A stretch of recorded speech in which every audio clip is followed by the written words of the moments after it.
तब्दीली लानी जरूरी है। पूरी रात हम बैठे रहे, जलसे का मकसद क्या है, आपको क्यों बनाया गया, बुलाया गया? सदर जलसा हाफिज कारी इकरार साहब क़िबला कई महीनों से मेहनत क्यों बर्दाश्त उठा रहे हैं? आपके लिए, आपकी इस्लाह हो जाए, आपकी अकीदे की इस्लाह हो जाए। मगर आपने क्या किया? दिल लगी के लिए। आज सबसे बड़ा अच्छा मुक़र्रिर कौन मालूम आपको? जो ज्यादा लतीफे सुनाता हो, जो ज्यादा नॉन स्टॉप बोलता हो, जो ज्यादा चिल्लाता हो। हालांकि बात समझ में आए या ना आए वो तो बात की बात है। सबसे अच्छा मुक़र्रिर है जो कौम की इस्लाह करे। वो क्या है? उसके लिए अपनी जबान तक हमारी नहीं खुलती। यही कल्चर है हमारा। शक्ल और सूरत के एतबार में आज हम मुसलमान नजर नहीं आते हैं, नाम के एतबार में हम मुसलमान नजर नहीं आते हैं, नमाज के एतबार में मस्जिद खाली। जानते पैगंबर आजम फरमाते जब मस्जिद वीरान हो जाती है तो ये मस्जिद अल्लाह की बारगाह पे रो रो कर बद्दुआएं करती है। और क्या कहती है? मस्जिद के दरो दीवार से आवाज आती है, अल्लाह जिसने तेरे घरों को वीरान किया है उसके घरों को वीरान कर दे। सोचें, मस्जिद को वीरान रखकर तुम चाहते हो आज हम आबाद बंद हो जाए, आज हम जीत जाए। वो जमाने में मुअज़्ज़ज़ थे मुसलमान होकर, वो जमाने में मुअज़्ज़ज़ थे मुसलमान होकर।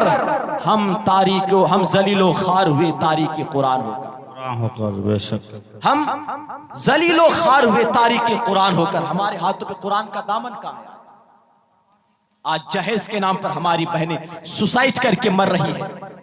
इसकी जिम्मेदारी कौन? आज हमारे बेटे, हमारी बेटियां गैर मजहब के यहां जाकर शादी करके अपना मजहब तब्दीली कर लेते हैं। इसके जिम्मेदार कौन? इसके जिम्मेदार हम और आप हैं। हमने अपने बच्चों को डॉक्टर तो बनाया, मास्टर तो बनाया, प्रोफेसर तो बनाया, आवारा तो बनाया, रातों दिन मोबाइल में पढ़कर घुस घुस कर अल्लाह की नाफरमानी करने वाला तो बनाया। मगर हमने अपने बच्चों को कुरान का कारी, कुरान का हाफिज बनाकर सच्चा मुसलमान नहीं बनाया। आज हमारी बेटियां, हमारी बहनें 20-20 हजार का मोबाइल हाथों पे, 50 हजार का लैपटॉप अपने मोबाइल अपने बेडरूम में। मेरी माओ, मेरे बहनों, हमारी बेटियों, हमारी बच्चों के हाथों पे ये मोबाइल देने की जरूरत क्यों पड़ी? क्यों पड़ी? निकाल लीजिए हाथों से मोबाइल और बेटी की हाथों पे देना है तो फातिमा जहरा की सीरत अपना दीजिए, फातिमा जहरा का किरदार अपनाइए। बेटी के हाथों पे देना है तो बेटी के हाथ पे कंजुल ईमान थमा दीजिए, उसकी जिंदगी संवर जाए। आज कहां है हमारे पास? तरबियत तक नहीं हमारे पास। आज ये नौजवान बच्चे सब हीरो का नाम मालूम, एक्टर का नाम मालूम, हीरोइन का नाम मालूम, खान साहब की कौन सी पिक्चर ईद को रिलीज होने वाली जा रही उसका नाम तक पता है। मगर वाह अफसोस मेरे भाई, आज हमें 4 इमामों के नाम तक पता नहीं, अहले बैत के 12 इमामों के नाम पता नहीं, मस्जिद में जो इमाम साहब है उनके नाम तक हमें पता नहीं, कुरान के पारे क्या है, कुरान के पारे तक हमें पता नहीं। ये गुफ्तगू भी संजीदगी के साथ सुननी चाहिए मेरे भाई, ताकि अपनी इस्लाह हो जाए। और चलते चलते आखिरी में बस मेरी गुफ्तगू हो गई, जहां तक पहुंचाना था मैंने पहुंचा दिया। मैं तो आया था शुरू में कि कुछ बहुत दूर से, तकरीबन जानते हैं यहाँ से दहली तकरीबन 500 किलोमीटर होगा, 600 किलोमीटर, और वहां से जानते हैं वहां से 1800 किलोमीटर हमारा है, जहां से मैं आया विजयवाड़ा से। उधर 18 और इधर 6, कितना हो गया? 2400-2500 किलोमीटर सफर तय करके मैं आया। कुछ बताएं मगर वक्त बराबर नहीं मिला। आखिरी में मेरे नौजवानों, आखिरी बात मेरी माँ बहनों के लिए, वो बात क्या है? वो बात ये है, बस शुरू से आखिर तक तो आप तो बर्दाश्त की, आप थोड़ा सा और बर्दाश्त कर ले मुझे। आप सब उठ के चले जाएंगे फिर भी मैं बात पूरी ही करूंगा, क्योंकि एक जमाना ऐसा था मेरे आका के जमाने पे, जब मेरे आका खिताब करते थे तो कोई सुनने वाला नहीं था, एक शख्स सुनने वाला था। सुनाने वाले नबी थे, सुनने वाले अली थे। ना सुनने वालों का जवाब है, ना सुनाने वालों का जवाब है। अकेले अली सुनते थे, नबी सुनाते थे। तो आप अकेले बैठे रहेंगे तो मैं सुनाऊंगा। और आप भी चले जाएंगे तो इकरार साहब तो बैठे हैं, उनको सुनाऊंगा। और मीडिया वाले तो सामने ही शायद हाशमी इस्लामी गोरल वाले और ये जो है, इनके नाम तो मैं वाकिफ नहीं हूँ। ये लोग तो, इनको तो चाहिए हमारी वीडियो बन जाए, यूट्यूब में अपलोड हो जाए, इनका वीडियो का प्रमोशन भी हो जाए। अल्लाह आपको सलामत रखे। मेरी माँ बहनों, आज हमारा घर का माहौल, हर औरत ताबीज वालों के पास लंबी लाइन में खड़ी है। क्या मकसद? कुछ भी नहीं। मकान चाहिए, दुकान चाहिए, जायदाद चाहिए, जमींदारी चाहिए, नहीं, दो ही तावीज चाहिए। क्या तावीज? मेरा शौहर बदल जाए, मेरा बेटा बदल जाए, बस, और कुछ भी नहीं। अगर अहले स्टेज में अगर कोई आमिल है तो मुझको माफ कीजिए, मैं तो नहीं जानता हूं, अगर उमूमन बात मैं कहना चाहता हूं, दो ही तावीज, मेरा शौहर बदल जाए, मेरा बेटा बदल जाए। मेरी माँ, वो तावीज इन आमिल के पास नहीं है, वो तावीज खुद आपके पास है। जरा बोलो ना प्यार से सुभान अल्लाह। मैं चंदा थोड़ा ना पूछ रहा हूं।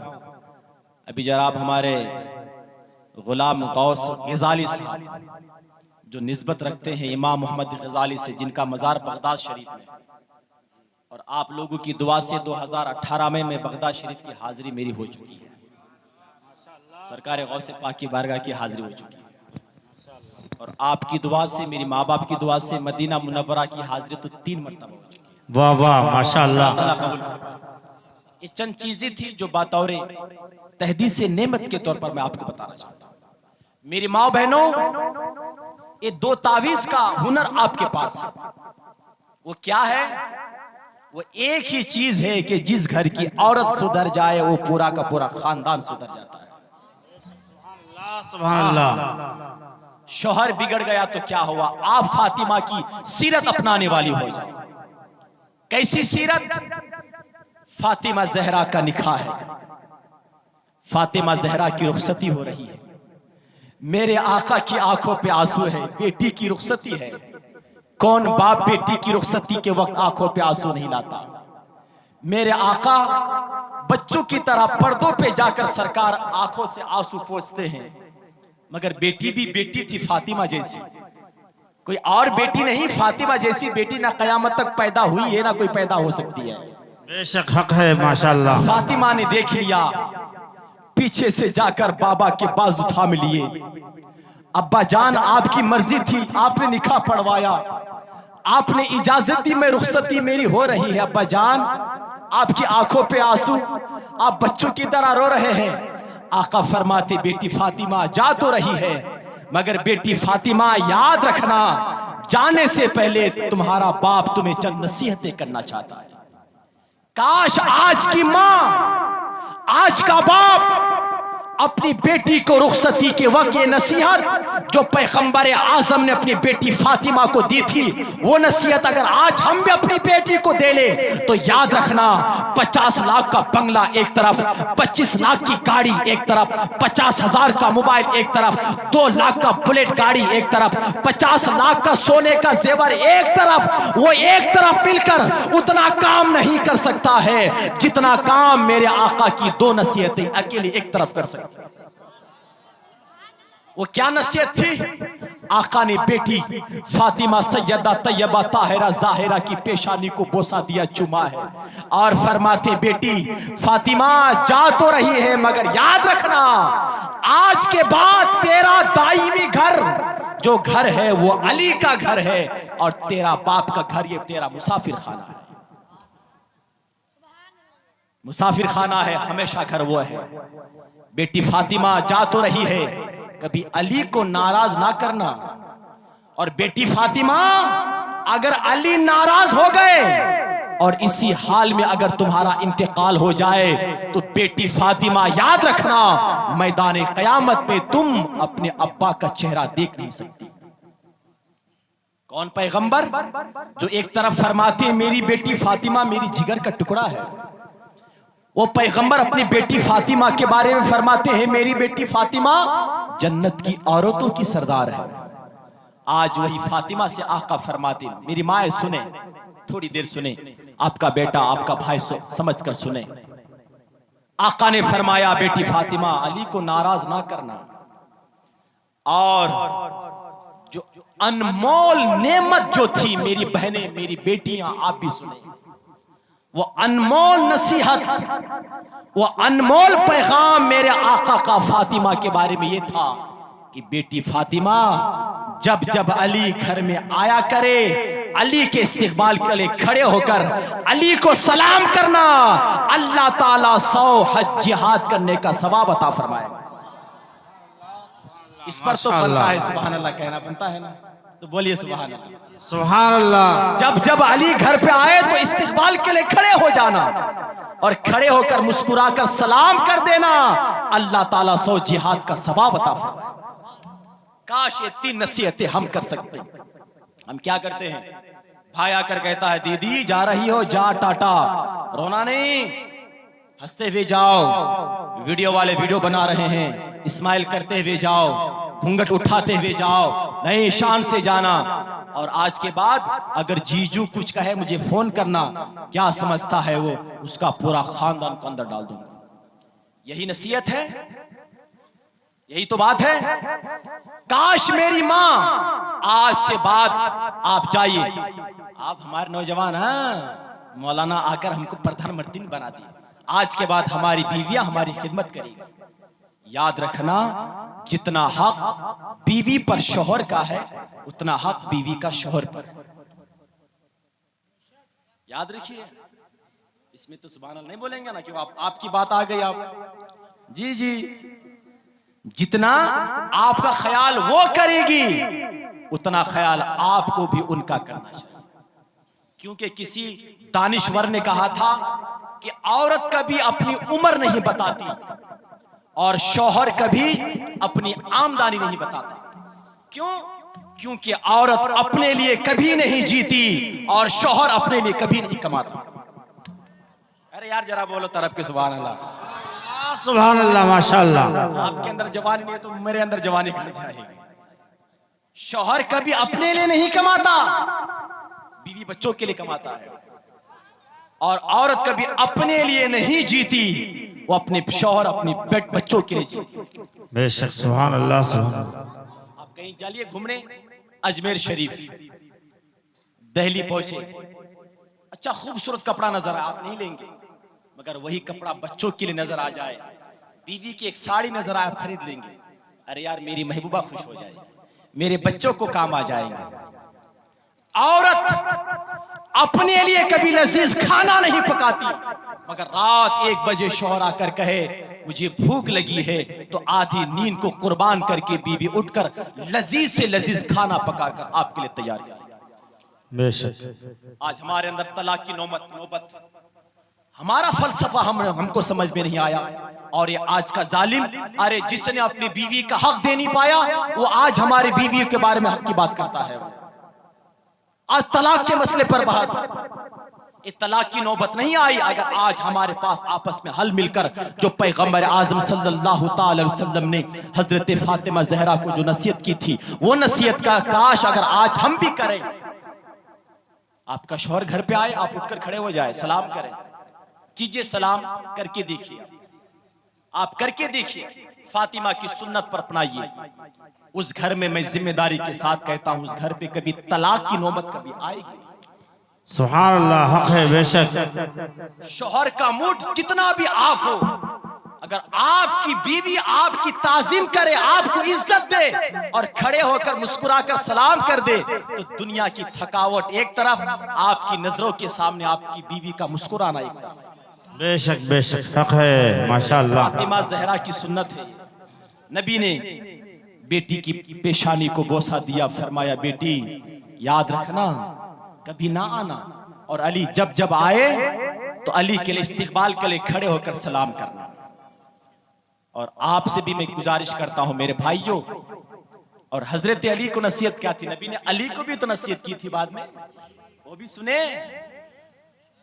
हजरत अली से नबी ने नसीहत की थी, अली जब घर जाना तो कुछ ना कुछ छोटा मोटा तोहफा लेकर जाना, क्योंकि औरत तोहफे को लेकर बहुत खुश हो जाती है। ये नबी की सुन्नत है। सरकार जब भी जाते तोहफा लेकर जाते। आका फरमा जब घर पे जाओ तो बेटी को सबसे पहले करीब करो, उसकी पेशानी को चूमो, उसको सीने से लगाओ और उनके यहाँ तोहफा पेश करो। और हजरत अली रदी अल्लाह ताला ने हजरत फातिमा जहरा रदी अल्लाह ताला के बारे में नसीहत की थी। और हजरत अली से मेरे आका ने फरमाया था, ऐ अली याद रखना, औरत टेढ़ी होती है, उसको जैसा चाहो उसी की बात में उसको समझाने की कोशिश करना। औरत टेढ़ी है, वो कभी सीधी नहीं होती। हालांकि फातिमा समझिए मासूम ही है, हालांकि मासूम अंबिया होते हैं, पर हमारा अकीदा है ये। फातिमा से बढ़कर कौन पाकीज़ा औरत है? कोई भी नहीं। और आका ने फरमाया औरत टेढ़ी ही होती है, उसको उसी की जबान पे समझाना।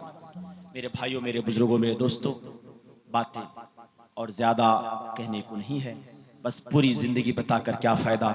मेरा इमाम ने कहा था, जिंदगियां खत्म हुई और कलम टूट गए, पर तेरे औसाफ का एक बाप भी पूरा ना हुआ। अल्लाह का कुरान फरमाता है, ऐ ईमान वालों, अल्लाह से डरो जैसा कि डरने का हक है। हजरात, सही मानने पे मुसलमान बनो। जब तुम सही मानने पे मुसलमान बन जाओगे तो ये आज ये झाड़ू लगाने वाले, ये गोबर साफ करने वाले, ये गाय के पेशाब पीने वाले, ये चप्पल वाले, ये चाय वाले हमारा क्या बिगाड़ सकता है? अरे इस्लाम को मिटाना उस वक्त आसान था जब मेरे ख्वाजा अकेले थे, फिर ख्वाजा के मुकाबले पे 10 हुए, फिर 100 हुए, फिर 1000 हुए, जब इस्लाम को मिटाया जा सकता था। इसीलिए कि इस्लाम जब बहुत कमजोर था। आज हिंदुस्तान की सरजमीन पर 35 करोड़ की तादाद में मुसलमानों की तादाद है, तो जब मुसलमान को मिटाया जा ना सका तो आज मुसलमानों को कैसे मिटाया जा सकता है? फर्क यह है कि वो तब्दीली हमारे अंदर आनी चाहिए। जब हमारी जबान पाक हो जाए, हमारी आंखों पे हया होगी, हमारी जबान पर शुक्र होगा, हमारी जबान पे तस्बीह होगी, हमारे हाथों पे इस्तिकामत, हमारे हाथों पे सखावत होगी, हमारे पैरों पे इस्तिकामत होगी। जब हम सच्चा आशिक रसूल बन जाएंगे, सही मानों पे सच्चा मुसलमान बन जाएंगे, तो फिर याद रखना, दुनियादार का साथ जहां छोड़ देता है, वहीं मदीने के ताजदार हमारी मेहरबानी करने के लिए आते हैं, हमारे आका हमारी मदद करने के लिए आते हैं। हमारी सरकार कोई चाय वाला नहीं है, हमारी सरकार मदीने वाले आका है। मेरा इमाम कहते हैं, वह क्या जुदो करम है शहे बता तेरा, नहीं सुनता ही नहीं मांगने वाला तेरा। मिट गए मिटते हैं, मिट जाएंगे आदा तेरे, ना मिटा है ना मिटेगा कभी चर्चा तेरा। या रसूल अल्लाह, तेरी सरकार पे लाता है रजा उसको शफी जो मेरा गौस है और लाडला बेटा तेरा। नौजवानों, इस नौजवानी पे तुम इतराना मत, इस नौजवानी पे फख्र मत करना। अभी तो हम नौजवान हैं, अभी हमारी उम्र फेसबुक चलाने की है, अभी हमारी उम्र व्हाट्सएप चलाने की ना मेरे भाइयों, हम ताजुश्शरिया के मुरीद हैं। और जानते हो, हमारे ताजुश्शरिया फरमाते हैं, ये जिंदगी अल्लाह ने ना फेसबुक, ना व्हाट्सएप, ना ट्विटर, ना दुनिया की गंदगी की काम में काज में पढ़ने के लिए पैदा की है, बल्कि ये जिंदगी हमारी ये है, जिंदगी ये नहीं है किसी के लिए, जिंदगी है नबी के लिए। ये जिंदगी मेरे आका का सदका है, ये जिंदगी मेरे आका की देन है। इस जिंदगी को गनीमत जानो और मरने से पहले सच्चा तौबा कर लिया करो। पता नहीं, मौत का कोई वक्त नहीं है, मौत का कोई भरोसा नहीं है, मौत एक दिन आनी है। मगर याद रखिए, मौत आने के बाद हमारे जिस्म से कपड़ा निकाल लिया जाएगा, जो जेवरात होंगे वो निकाल लिए जाएंगे। और जानते हो बेटा क्या करेगा? गस्साल को पुकारने के बाद वो जाएगा LIC वालों के पास, बीमा वालों के पास, बैंक वालों के पास। वो आपका बेटा, जिस बेटे के लिए रातों दिन आपने ये किया था, वो बेटा आपके सिराने खड़े होकर सूरे यासीन पढ़ने के लिए तैयार नहीं, सूरे मुल्क पढ़ने के लिए तैयार नहीं, सूरे वाक़िया पढ़ने के लिए तैयार नहीं। वो आपका बेटा आपकी दौलत को तकसीम कर रहा है, आपके बीमे के पैसे को ले रहा है। ये मकान बड़ा भाई लेगा, ये मकान छोटा भाई लेगा। मेरे बाप की जायदाद में, बैंक बैलेंस में जो पैसे हैं, वो पैसे का बंटवारा हो जाएगा। बाप के हाथों पे जो सोने की अंगूठी है, वो कौन निकालेगा? बाप के नाम पे जो 10 लाख रुपए जो फिक्स डिपॉजिट है, वो पैसे को कौन निकालेगा? कोई आपके जनाजे दे कि पीछे रोने वाला नहीं होगा। मक्कार दुनिया मतलब के सारे, चले जा मुसाफिर किनारे किनारे। आपको दुनिया पे किसी से मतलब है तो आपको सलाम करेगा, आप चाय पिलाओ सलाम करेगा, आप चाय पिलाना छोड़ दो कोई आपको सलाम नहीं करेगा। ये मतलब की दुनिया है मेरे भाइयों। इस दुनिया पे रिश्ता जोड़ना है, किसी दुनियादार से रिश्ता को मत मजबूत बनाओ, रिश्ता को मजबूत बनाना है मदीने के ताजदार से रिश्ता मजबूत बनाओ। हाँ हाँ, वो आका आपको हर जगह काम आने वाले हैं। जब ऐलान हो जाएगा जनाजा निकला है, लोग कांधे बदल रहे हैं, कांधे बदल रहे हैं, कांधे बदल बदल कर आपको कब्र की तारीकी पे डाल दी जाएगी। सब पीछे पलट कर आ जाएंगे। उस कब्र की तारीकी कब्र को मुनव्वर करने के लिए कौन काम आएंगे? कोई काम नहीं आएगा। ऐसी तारीकी कब्र को अगर नूर से जगमगाने के लिए कोई काम आने वाली जात है तो वो जात को जाते मुस्तफा कहा जाता है, बीबी आमीना का लाल कहा जाता है। मेरा इमाम फरमाते हैं कब्र में लहराएंगे ता हश्र चश्मे नूर के जलवा फरमा होगी। जब तलात रसूलुल्लाह की अर्श हक है मसनदे रिफात रसूलुल्लाह की देखनी है हश्र में, इज्जत रसूलुल्लाह की तुझसे और जन्नत से क्या मतलब वहाबी, दूर हो हम रसूलुल्लाह के, जन्नत रसूलुल्लाह की। अस्सलामु अलैकुम व रहमतुल्लाहि व बरकातहू।